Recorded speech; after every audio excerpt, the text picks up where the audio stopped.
Hello guys, Imperator here. I want to discuss something that I did over the last 1 or 2 months. So what I did was modding the mode basically, and I did a lot of change. And I want to go. So this video is gonna be about the changes, and I want you to focus on that because based on that we're gonna have a playthrough. And I want you to know all the changes I did, and I changed a lot of stuff, like a lot of stuff.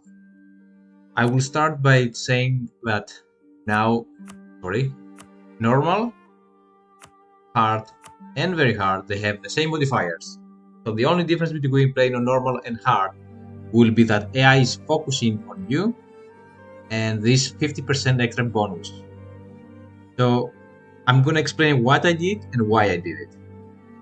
The first point is the game was too easy or too annoying. So you have to choose between playing on easy mode or playing on annoying mode. So I decided, you know what, I don't like this. I like the mode, but I don't like how things are. So what I did is I said, imagine we play on this date, 1054, and you end up playing the whole thing, right? 800 years. If you have everything super developed, everything built up to the fullest, it's not realistic, it's boring, it's whatever. So if you have a way of slowing down things in a way that makes sense, that would be a brilliant game. So that's why I have 100% development cost, national manpower modifier, and national manpower recovery speed, and the land force limit, minus 25%. So you can develop less, and you can expand slower because you don't have the manpower, you don't have the armies. Also, you can see that you can take less promises, 50% less, and 100% aggressive expansion impact. Now, AI has the same things, but I gave AI monthly autonomy change, and you will see later why, because I changed how autonomy changed the game essentially. Let's go to the music, cancel that. How do you go to the music? Audio. Yeah. So I was saying about expansion. And I also gave the mercenary maintenance cost. Yeah. Now, let's go. Let's say, for example, here Aragon. Doesn't matter really. We're gonna observe anyway. Run. I also changed missions. I changed, for example, a lot of modifiers. I changed governor ranks. I changed unrest, force limit, building costs, how prestige works, vassal income, reputation, trade centers, legitimacy, a lot of defines. So there's a specific file with defines, for example, how much how they call it, power projection you gain after humiliation. I change supply limit, movement speed, unit cost, advisor cost, institution, missions, estates, professionalism, army tradition. I change everything basically.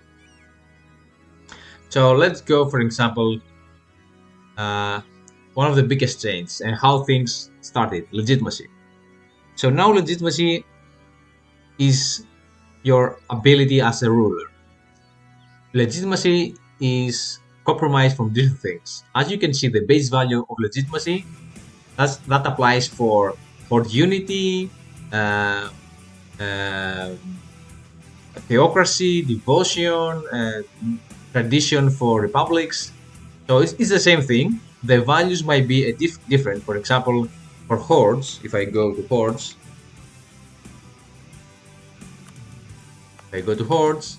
that's a bit different. The base horde unity is minus 0.5. So let's go back to Aragon. We have to discuss a lot of stuff. So legitimacy is how your people sees you. When I say people, I mean the main people: clergy, nobility, and burghers.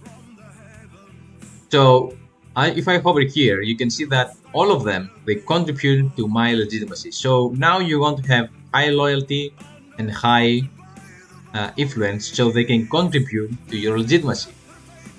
Because legitimacy now affects your national unrest, your tolerance, your diplomatic reputation, and more importantly, your monthly autonomy change. As you can see, it's 0.5 at maximum and 5% loyalty state. If you remember, I gave the AI minus. Stop the music. Stop the music. I gave them the AI minus 0.25 because the base value for autonomy in peace is 0.5 instead of 0.1. So that's a big difference. So now if you don't have higher legitimacy, and as you can see, legitimacy goes down. So essentially, and the more, if you can see the modifiers, the more legitimacy you have, the faster it goes down. So if my legitimacy goes down, now you can see it's stabilized. But if it goes even further down, it's increasing. As you can see in the effects, it says legitimacy plus 0.1. So the point is that legitimacy goes towards 50. But when we are in this state of the game, in the federalism, you can see that we have plus 0.25 legitimacy. But later, as we go through the years, there will be a point that in enlightenment, people will like to rebel against you. So you have minus 2 year legitimacy, which means your legitimacy will be really, really low. I will come back to this, don't worry. So go back to 100. And now you can see also that the clergy, the nobles, the burghers, they contribute to your legitimacy. Prestige also contributes to legitimacy. And legitimacy contributes to uh, reputation. So the only reputation you get as default, there are other ways to get legitimacy, to take reputation, is through legitimacy. So your reputation is how legit you are in the eyes of the people and in the eyes of your uh, enemies, friends, whatever. Um, what else? What else about legitimacy? I think that's for now about legitimacy. I think yes. So as I said, you start with extra legitimacy, and as you go through the years in enlightenment, you're gonna lose a lot of legitimacy. So you have to make sure that in the long run, somehow you have fixed this. The Pope can give you legitimacy, right? So you can ask the Pope favors as Catholic, as Orthodox. You have the Byzantium specifically. I gave them over here plus 0.25 legitimacy, and also in this plus 0.25 extra reputation. And when they finish everything, they gain prestige. What else about legitimacy? I think I covered enough about legitimacy. So legitimacy now helps you. Also when you marry someone, dynastic, I change the values. So let's say yes, man. If I go here, I say marry. Now prestige. What is it?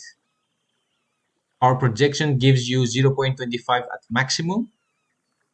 Yes, and wait a minute. Also, royal marriages gives you a bit of legitimacy. I don't know why it's not showing here. It must be, maybe I have to update. But anyway, more. the more royal marriages you have, the more legitimacy you have, but it's still a small percentage. So overall, it goes down, it stabilizes in this point of the game around 90, 85, somewhere there. So you still have a lot. So after a time, you're going to press this button, or you're going to ask the Pope some favors, or you expect an event, or another thing you can do is be very loyal with these people. So if I do that and I give them a lot of whatever, uh, as you can see, that goes up. And if I give them even more, say, let's give me that, it's going up. Anyhow, another thing I want to discuss. Let's go here in the traits. Now the ruler can have 4 traits. He takes the first 2 immediately at the age of 15, 16, and after 7 years, or 6 years, I think, 6 years, he takes the second one, and another 6 years, he takes the second one. So now your ruler is much more interesting to play because you have more things to do. Remember, you have all these bad modifiers when you start. So if I go hover here, and there are other modifiers that are hidden. For example, as you can see, we have Casus conversion cost, monthly autonomy chains, all power cost, regiment cost, shipping cost, national tax, production efficiency, trade efficiency, and construction cost. So on top of that, don't forget we have the aggressive expansion. We have so many things. So if I go to the modifiers, you can see that yep, here zap, everything is up. And as you go through the years, even mercenary strength now is minus 1.5. So in general, you cannot convert easily, and you cannot easily change the culture. So it's much harder. National tax. So if I go again here in the institution, which is, come on, go to institutions, you have minus also 25% of tax.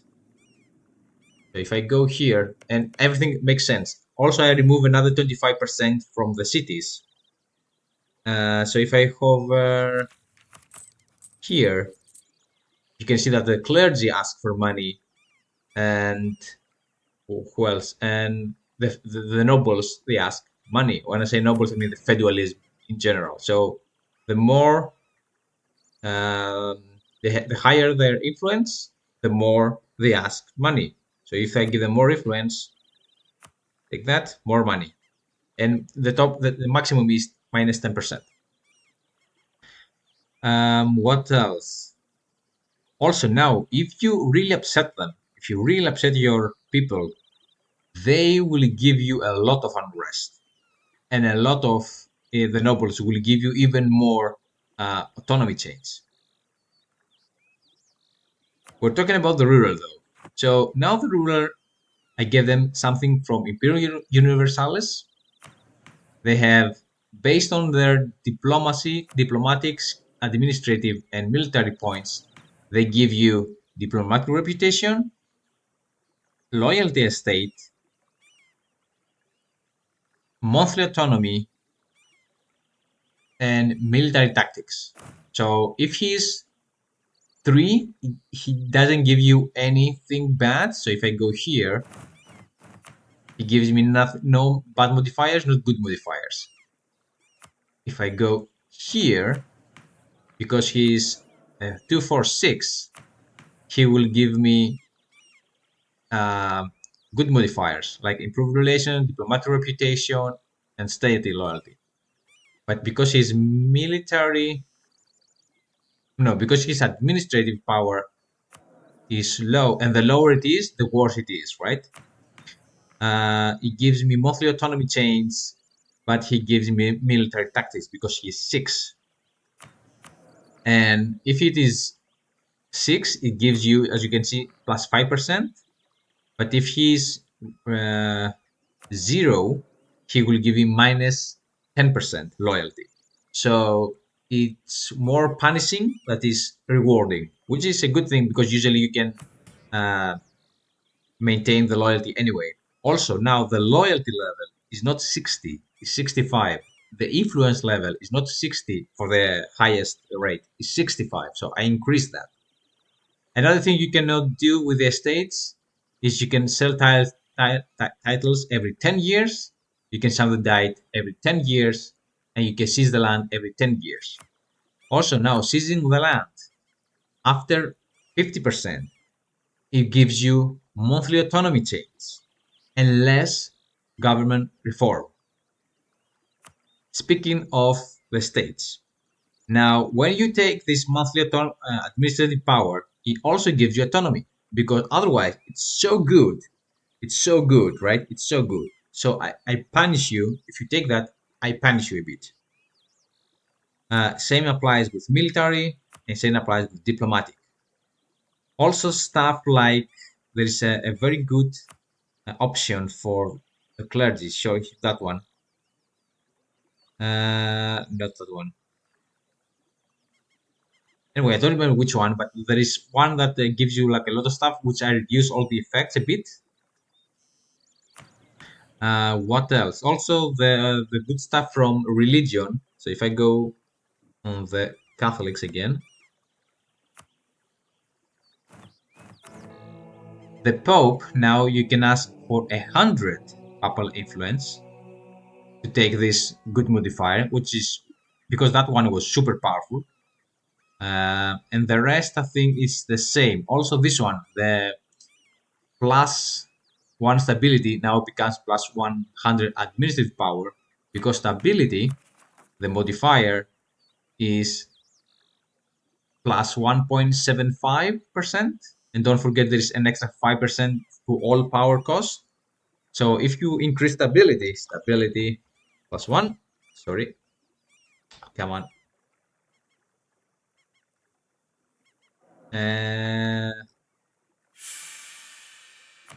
If I go stability, now the cost is super high. So increasing stability is a bit harder. Also stability, it gives you less money and I think less missionary strength. No, I think it's the same. Yeah, I think missionary strength the same, but it gives you less money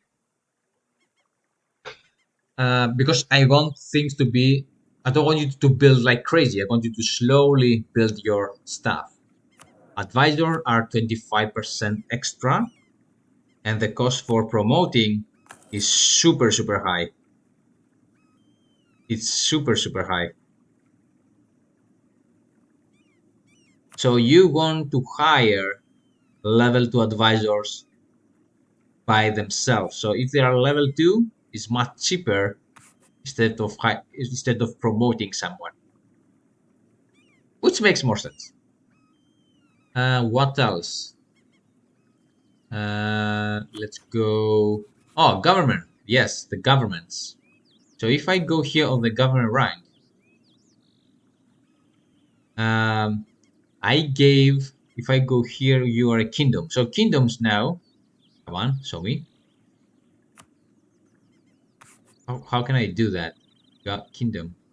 Right.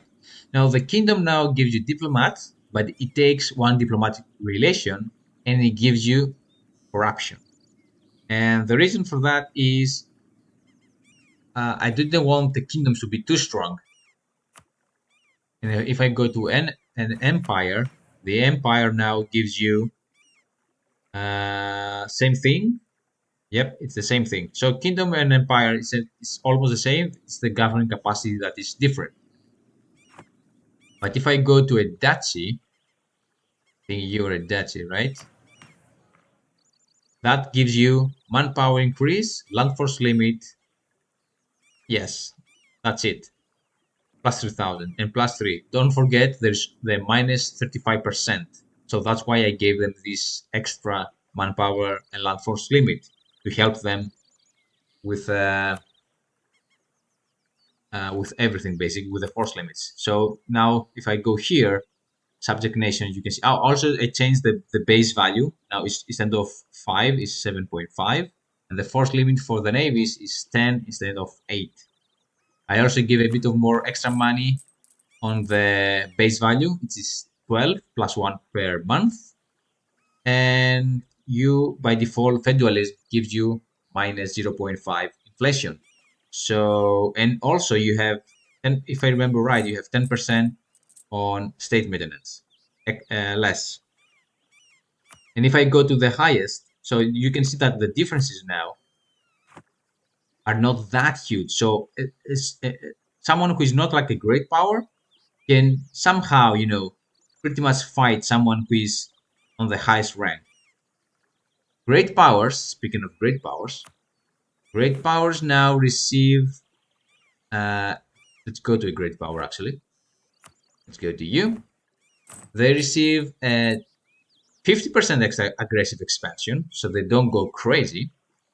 And they receive another 3% tax modifier, minus 10%, and another 5% on land, force limit modifier, and 10% on manpower. So they cannot go crazy. Otherwise, that applies to hordes as well. So the more you have, the biggest the amount you lose, which makes things more balanced in the long run. Trust me, I've tasted enough. It's working. What else? We talk about those. Oh, now the vassal income. The default is 2.5. You have another 2.5 because of legitimacy, right? Yes. And if you're going to gain more, there is, give me some progress. Let's go to France actually. France actually have a nice event that gives him another 10%. If I go here and I go here, that will give you another 10%. So if France takes that, and also now that gives you automated income from vassals and nobility influence. Yes. I also changed the values here. We're going to talk about that. So now the French can take even more, which makes them a lot of money right now because of that. And they have an event or a starting modifier that gives them another 10% for many, many years. Also, the strong duchies for the French, it also takes them 2.5 income for vassals. Diplomation cost goes up, but they gain loyalty with the nobility and diplomatic reputation. So I'm not sure why I have it twice over there, but anyway, it doesn't matter. The point is that nobles are loyal because of that. And usually they are 100% for French anyway, but anyway, it doesn't matter. Also, the strong duchies for other nations like Georgia, I changed it a bit. So you cannot take any more extra slots. And the point is, you do not, if you have duchies like vassals, you don't want to annex them. That's why you have this. So the play now is a bit different here. I changed a bit of the icons. Oh, religion has completely changed. Actually, I should talk about religion a bit later. But I'm going one by one. Ideas. I changed most ideas that gives you manpower. Now they give you a very tiny amount because everything that is common to everybody, it gives you a small amount. So if you want manpower, even the for land force limit, it gives you very little because I don't want you to go crazy. Another thing that gives you indirectly manpower and money is cultures. But now, if I go to cultures, how can I see that? Technology. Yeah, technology. The maximum promoted cultures you can have is +3 from technologies. you have +0 from by default. And if you want, there are some here, +1 somewhere here. I don't remember where. Instead of +2 or +3 that it was before. And the ideas also gives you +1. So the maximum you can have, if I remember right, based on the if maybe maybe Leon have +1, I don't know. Is anyone who has +1? The Muslims also can have +1 because of the max promoted cultures +1. So the maximum you can have is +7, +9, based on who you are, what you choose. But based on technologies, you can have only +3. But don't forget, when you go to an empire status, you incorporate all of them. So that's good, right? That's good. Religion. Let's talk also about the economy. I changed that to -10%. Speaking of that, also promoting a culture. Now you need 50 development to promote a culture, so it's much harder to promote something. So the idea is you don't go to a map at the end of the game and you see everything is, I don't know, Greek, everything is, I don't know, Andalucci, everything is French. You cannot do that. I mean, you cannot do it either, but it's more, harder to expand because you have all these things to take into consideration. So let's go a bit of before we go to the religion. So as I said, as you go through the years, things go easier in some point. So you lose some autonomy, then you lose even more autonomy, but you gain a bit of national arrest. Then advisors goes down. Then the ship cost goes down. The trade deficiency in the trade range was the same. The ship cost goes down. So from -75, now that you have the guilds. So guilds, merchants equal ships. So they find a better way to be more mercantilism. So they promote that, and based on that, you have -50% cost. Another thing about the ships, you have another -25 because of colonialism, because you have bigger ships. And the next ship cost is global trade. And do I have anything else about the ships? No. By -75, -15, so that goes to -50, and then you go to what? -25,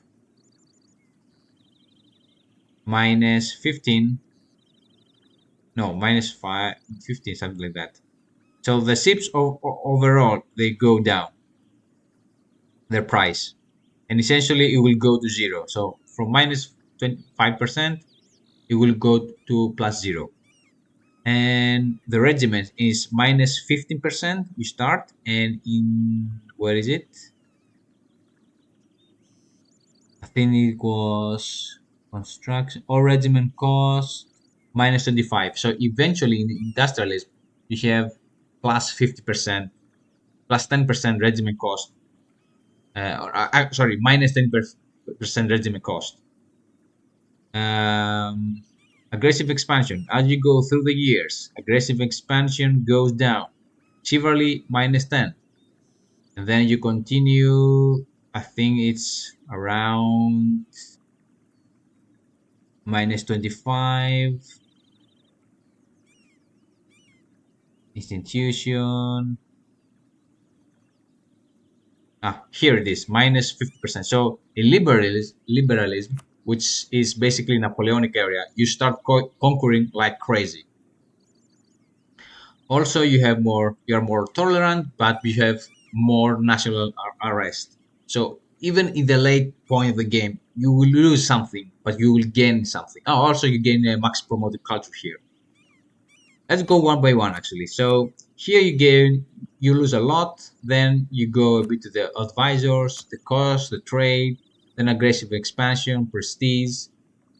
In Black Death, you gain development cost, state maintenance, And then you lose a bit of the tolerance, but you gain a bit of the true faith because it's popular theology. It's where, um, I'm trying to make it a bit historical thing. So in theology, you hate the heretics, but you like your own people. And then in resonance, people are more, corrupt, but they can develop faster things. In colonialism, all these goods come to Europe, so it gives you inflation.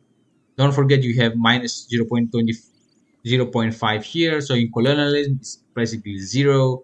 And then you print, so it's more stable and you develop more. And then in the global trade, you trade more, so the ships are cheaper. You have better ways to navigate. And then in manufacturers, everything goes down. The cost goes down. Production goes up. Enlightenment, you can convert.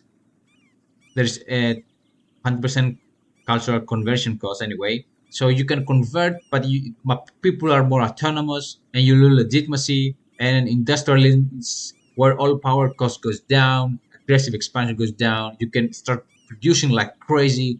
Tax goes down because I want to balance a bit of the economy. And eventually, you have liberalism. People want to be free from you, but at the same time, you can expand like crazy, like Napoleon did. So this is the idea behind this. Yeah, right. And when you are peace, you have a bit of institution spread. What else? Religion. So now it's religion. I changed the religions, by the way. It's religion. So the Orthodox now, I gave them moral harms as well. Each religion, it has a tolerance against heathens, heretics, and a missionary strength based on the religion. So the Orthodox are tolerant, but they cannot convert. If I go to Catholics, the Catholics are not tolerant, but they can convert heathens, but they cannot convert their heretics. The Muslims, they are not tolerant, but they can convert the heathens. And if I go to the other Muslims, yeah, they are a bit of tolerance, but they cannot convert. So they have like a different. And if I go to humans, missionary strength goes down and tolerance, so they're not very good at this. And you have the pagans as well here, which they cannot convert, but they're tolerant. So there are way many different things. Also, land force limits for all religions have been changed except the Mongols, the step course. The step course, they have plus 20%, if I remember right, manpower modifier, plus 10% the force limit, which is huge. The way I edit things, it's huge. 20%, it's huge, like crazy huge in this mode. The way I did it. So that's why you can see most of the modifiers is plus 2.5% discipline. Manpower modifier plus 0.5 land force limit, and still it has a huge impact. Let me go to here. So let's say strengthen noble privileges now gives you a bit of loyalty with the nobility, but it gives you less manpower and more influence.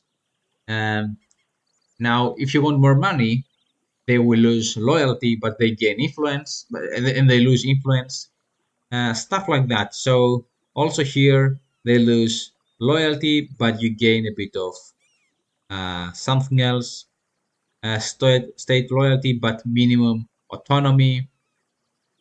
So they give you a bit of different stuff, as you can see. Also, if I remember right, I have something about autonomy somewhere. Um, yeah, there's something about autonomy that gives you a bit of less autonomy. It lowers the autonomy, but it doesn't matter. I don't remember where. Yeah, right. Anyway, um, so being a kingdom or an empire is good if you want the government capacity, but when you are a small one, like a Daci. It's also good because it gives you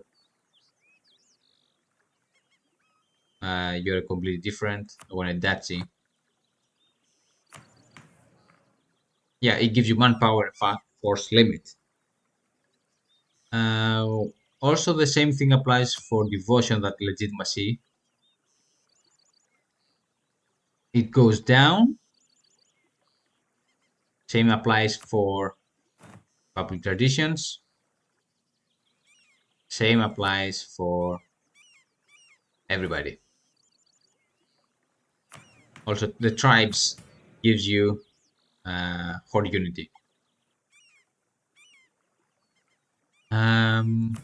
All right, next thing I want to talk about.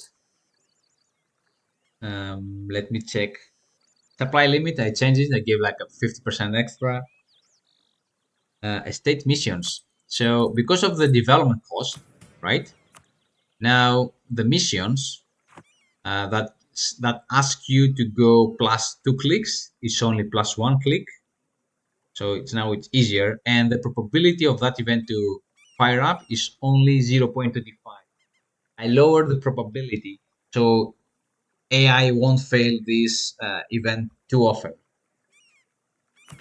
Professionalism now, if I go here and professionalism, professionalism, yeah, probably I should say army professionalism. Now the effect is much better. It gives you siege ability, it gives you more land force fire damage, shock damage, it gives you more stuff. However, by default, as you can see, like legitimacy, it goes down by itself, and it makes your armies more expensive. So if you want a high army professionalism, you have to pay for it. But if you want professionalism that is 0, it gives you land maintenance modifier, and it doesn't really give you maths in terms of um, doesn't go up by itself, so it stays 0. If you don't do anything, it stays 0. What else? Also, as I said, that increasing that is super expensive, and increasing that is very expensive, 250 now. So it's much expensive now. Because mercantilism, it helps you with your burgers. So, and also you can easily gain mercantilism from uh, the states with what is it? With this stuff, you can easily gain money. The interest rate by default is 5%, except the 4%. Every time you change a ruler, as I said, you change these modifiers every time he dies. So if I go here, he's a bit different. All religions, as I mentioned, have been changed. Missions. So to make things a bit, I have to adjust a couple of things. For example, I gave, where is it? I gave, oh no, here the disaster. So the disaster now is, if I go to the Byzantines, they have one option is to develop, but you cannot develop with plus 100%, right? It's gonna be impossible to remove this disaster. So the Byzantines, as long as they have this modifier, which is, where is it? They have 100% development cost, so they can fulfill this mission. Also, the king is 111 to make things less difficult to manage. So if I go here, you can see minus 50% equilibrium. So it's a bit a lot. It's a bit a lot. And he's losing legitimacy. So I did that to help him, to help the Byzantines to recover, to have a chance to recover. And I actually did it. So it is doable. It is doable. to recover as Byzantines. Because you're losing money, nobody likes you, reputation-wise, you're like shit. So I had to give them something to overcome the whole thing, all the crisis. The Ottoman Turks, I also changed the Byzantines in the later state of the game. If I go to 1340 scenario, I gave them immediately cores to everything. They don't own the cores, but they have cores in this area. So basically, if I go regions, and let's say we play on 3056.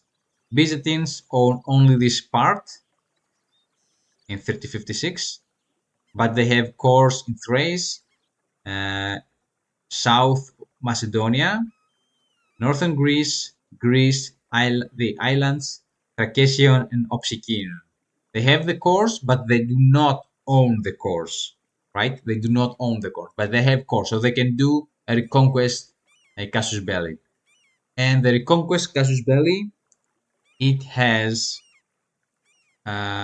instead of 75% cost to take land, now it's 25% cost. So it's easier to take back your land, easier. Another thing I want to talk about, casus bellis. I gave 3 new casus bellis to the AI. The first one is if your ruler is 6 military, not only you gain these military tactics, but you gain the unique casus belli to your neighbors. I took that from Imperium Universalis as well. That you can declare immediately border war with everybody, but border war, right? If I go here, border war with him, him, and him. So I can declare war, and he can take cheaper the land. So all the military leaders with 6 can do that. 5, 4, 3, 2, 1, and 0, they do not have any casus belli, and the reason is I tried and AI was going crazy and it was conquering land and it was like a mess, and I was like, no, this is not how it's supposed to go. So I gave it only for rulers with 6 military skill. Now, with all people in your same culture and same religion, pretty much, you have another CP, but you must have approximately the same number of cities. You have this superior hegemony casus belli, which basically you can vassalize someone. You cannot take land, but you can vassalize. But it gives you 200 aggressive expansion and 100% cost for doing that. Also, um, the power projection you gain, the mana points you gain is not 100% because you can humiliate with this casus belli. You can also humiliate. So if I go here, I can humiliate him if I want to. But the power you gain is only 50 instead of 100 because the AI is going crazy with that casus belli. They really like to use it and they take a lot of points, and I don't want you to have too many points anyway. And another casus belli you have is with all your neighbors, you can do a tribal, a raid casus belli, which is basically the same, right? But you can do with all your neighbors. And you can enforce tributary state instead of vassalizing someone. And again, you can humiliate to take the points. I've tested AI is usually doing the both it used both CBs just to take the points, which is good. And since because of all the changes, you really need a way to pump up your power projection and pump up your points. Also, power projection now gives you a bit of legitimacy. Um, Also, I changed the schools about manpower and stuff and legitimacy. No, not piety. Sorry. Now it gives you plus 15 instead of 20% tax modifier and manpower modifier. And also, I think I changed a bit of the icons. Now you need 25 to change the icon instead of 10, 25. And I changed a bit of that, the manpower recovery speed. Yeah, I think the rest are the same. I changed a bit of the base value for the tolerance. Also in the cities, I remove in each province I remove 25% tax modifier. City core, yeah, I think I removed 25%. So now you have even less. And also because of federalism, there is production minus 25 federalism. Yeah, and the trade is also less. Another thing I did, capital cities, they have extra 100% of everything, if I remember. No, capital city, plus 50% manpower, plus 50% tax, plus 50% production, plus 50% core capital, plus 50% manpower, and also plus 50%, 25% for defense. So the capital city has a lot of good bonuses. Now, trade centers. Let's talk about trade centers. If you really take a look, you can see there are so many trade centers. And I was like, okay, let's use the trade centers as to make big cities. So the trade center now, it gives you, even on level 1, local development cost. Level 2, things are even better. Now this give you also defensiveness. And level 3, they give you a lot of good stuff. I go here, a lot of good stuff. Also, now to go to level 3, you need 2000 to pay 2000 instead of 1000. And from level 1 to level 2, you need 1000. So making this is quite hard. Also, to go to from level 1 to level 2, you need 50 development instead of 10. And for level 2 to level 3, you need 30 development instead of 25. So it's much harder to have a nice city level with um, a trade center being level 3. It's much harder. It's not impossible, but much harder. AI now is more willing to give you mercenaries. AI is more willing to do stuff. AI is much better at aggressive expansion. Also aggressive expansion. So if I take this land here, let's say I play last Aragon, and I declare war, and I take this whole province, like I have the whole thing, my aggressive expansion will be nicely spread among everybody. Previously, you didn't have almost zero aggressive expansion. You can expand like crazy, and in 200 years you can have the whole Iberia.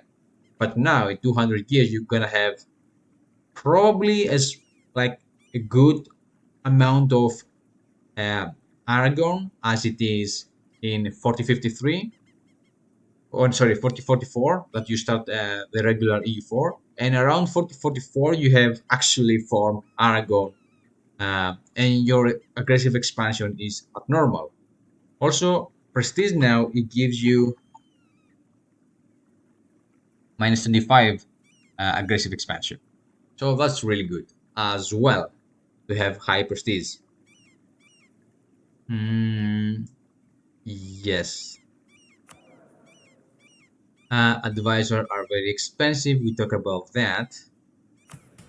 I changed some missions about Normandy. For example, they don't really need now to hire the advisors for. Yep, for this mission, they don't really to hire advisors. Also, they don't really need 3 heavy ships. They need only 1 heavy ship. I changed a bit of one. They have like one mission here later. It's not visible here, but if you go in another scenario, you can see it.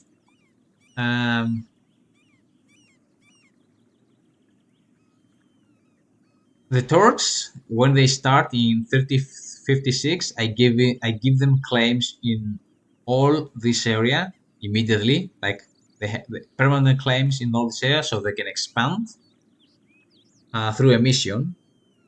What else did I change in terms of missions? I changed some modifiers for some grid powers. For example, and they have now only 10% instead of 15%, 20%. How much it was, don't remember. Also, the French, we go to the French. Uh, when they complete everything, they have plus 25%, and they have 25% manpower modifier and 25% land force limit modifier. The same applies for the Turks. I gave them minus 50% aggressive expansion. I gave them 25% manpower modifier, something like 25% extra land force limit. So I have four bad boys: the Russians, the Turks, and the Spanish and French. They have a lot of manpower. They have extra modifiers for the late game. So in the late game, if you don't play as them, France, Castile, Spain, Turks, or the Russians, you're gonna have four bad boys, and sometimes Hungary, because Hungary is one of the biggest rivals. So you have bad boys here who really like to expand, and you have the invasion armies who are like crazy strong. So you're gonna have a challenge in the early game, in the mid game, in the late game. So they are like bosses. Think like this. Also, Alba, I gave them um, Alba and the Scottish when they formed Scotland. I gave them what? Port defense and armed attrition, so they can defend against England. Which it works. They're going to lose in some point, but it works. You can see some Scotland, essentially. Also, the Emperor and how you can how many troops the Emperor takes is modified to make things more balanced. What else? Now, to have a claim, you need 40 Spynet core instead of 20. It goes really high up. Don't forget you have this. You have other casus belli anyway, and you can always take missions from your estates, and it gives you a lot of claims anyway. Um, and also you have the missions for that, so it's no problem over there.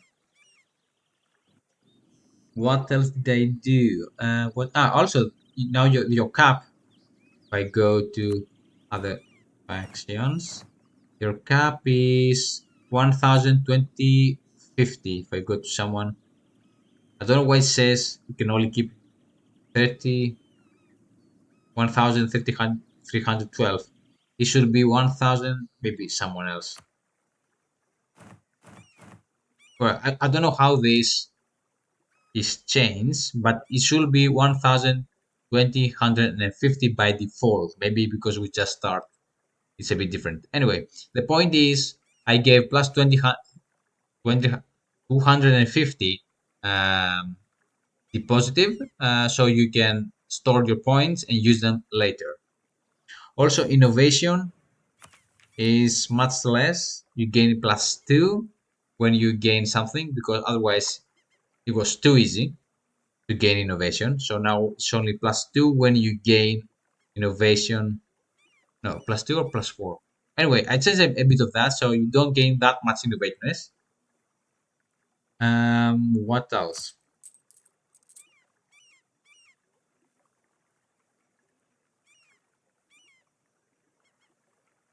I'm trying to think right now. Let me take a bit of my notes. The movement speed when you enter enemy land is a bit different now, right? So I don't know, I'm not sure if it's working or not, but when the enemy goes to your land, they go 5% or something slower, at least in theory. Also, high, what is it? If you have a lot of army tradition, you can drill faster. So army tradition helps you to gain army professionalism.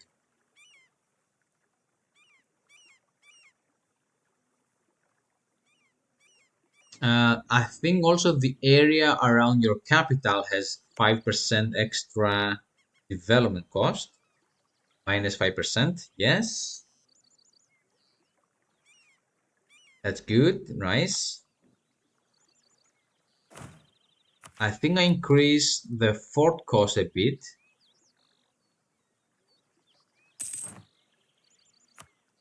Yes, the fort cost is a bit higher than usual. I didn't want AI to spam forts here and there, although they don't really spam anyway. The watch thing has changed because of the monthly autonomy change. The rest are the same. Yep, they are the same. Capacity. Now the capacity is much less in terms of governor rank. And also when you go to, where is it? How can you gain capacity? I always forget that. There's a button you can press somewhere.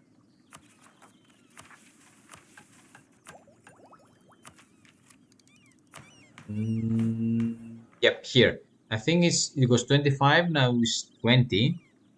And you have this generic mission that gives you, it used to give you plus 10% govern capacity. Now it gives you flat 50, plus 100, and eventually plus 25, plus 250.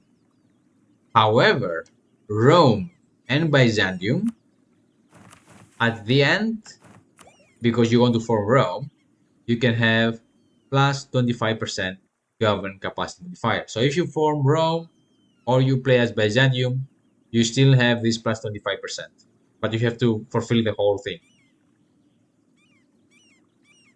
Also, the maintenance cost for the heavy ships was decreased by 5% from 0.1 to 0.05, so decreased by half. And galleys and transport has increased by 0.01, while the trade ship has been decreased by half. So there was a bit of change there. What else did I change? Holy orders, they give you less. Can I see holy orders? You can see later, see here the holy orders, and they give you less good modifiers in terms of, for example, the tax was plus 25%, now it's only plus 10% to make things more balanced. What else did I change? Well, yeah, pretty much that's it, I think. Oh, unrest has changed dramatically, as I said. So if I hover here, maybe I should go here. Cruel. So now thing has been changed dramatically, and as you progress, depends the age, you might have plus or minus. So at the end, you're gonna have another -5 because of liberalism. And also, if you fucked up and people start revolting, they can break your country really easy. It's if they go minus, I don't know, minus below 30, they can really break you down, and all the states can contribute to your uh, unrest, but they cannot contribute.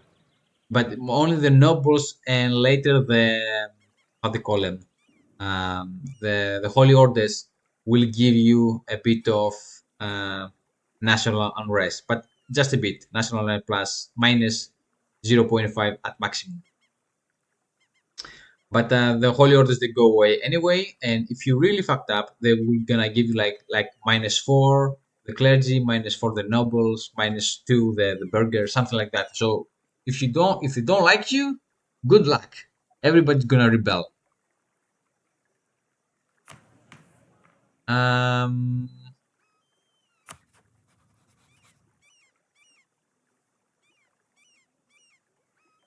yes. I think that's it pretty much. I don't think I have to say. Maybe there are other things that I don't remember. Like from the defines, I changed so many things that I honestly don't remember anymore. But I have a backup for the whole mode if things goes wrong, and they everything seems to work fine for the moment. And I really like the changes. Yeah, I think that's it. I don't think I want to say anything else. Ability, clergy, diplomacy. I think we cover everything.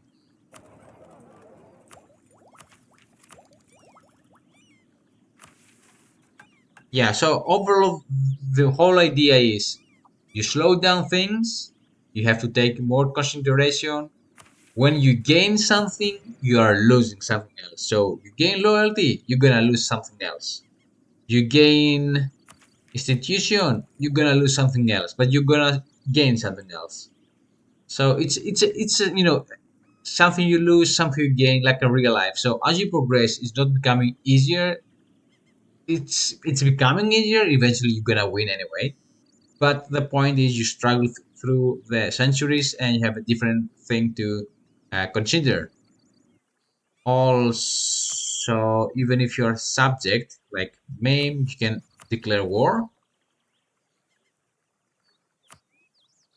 which is a good thing.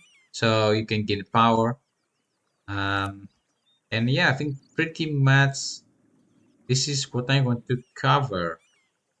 So AI is responding well to the changes. You see a lot of balancing things out. It's more fun, at least in my opinion. I'm gonna have a playthrough. Maybe I will play as Aragon. Maybe I will play as a Germanic faction. I'm not sure. We're gonna have a vote for that, and you can see all the changes in practice. Yeah, I think I want to show you maybe a bit of the income country. Forget Byzantium, they are fucked up anyway. So the rest of them, they are pretty much, as you can see, in a good spot. You can see the wars, but these are um, minor factions. Many of them are tribes over here or tribes over here, don't really count. But if you go over here, 3 decades. If I go up here, plus 20 decades. So there are 70 decades different, but still, it's you can work out in terms of maximum manpower, 16,000, and the lowest is 4,000. So you can fight. The point is, you can fight. And if I go here, cost limit maximum 22, lowest 2, and they are -4 because they are subjects. Most of them are subjects, or they're like a tribe or something. So most of them they can actually fight even a stronger enemy. So even Normandy probably might be able to fight, other people who are like England, for example, or like France, they can fight them. They're probably are going to lose anyway, but they can fight. They can put a fair fight. Yep, that's it. I talk about autonomy, right? I think I did. Autonomy, maybe something I miss here. Not really. Anyway, I think that's it. We're gonna have a break here. Thank you for watching, and you can leave a comment to tell me if you like the changes, and see you in the next one. Thank you for watching.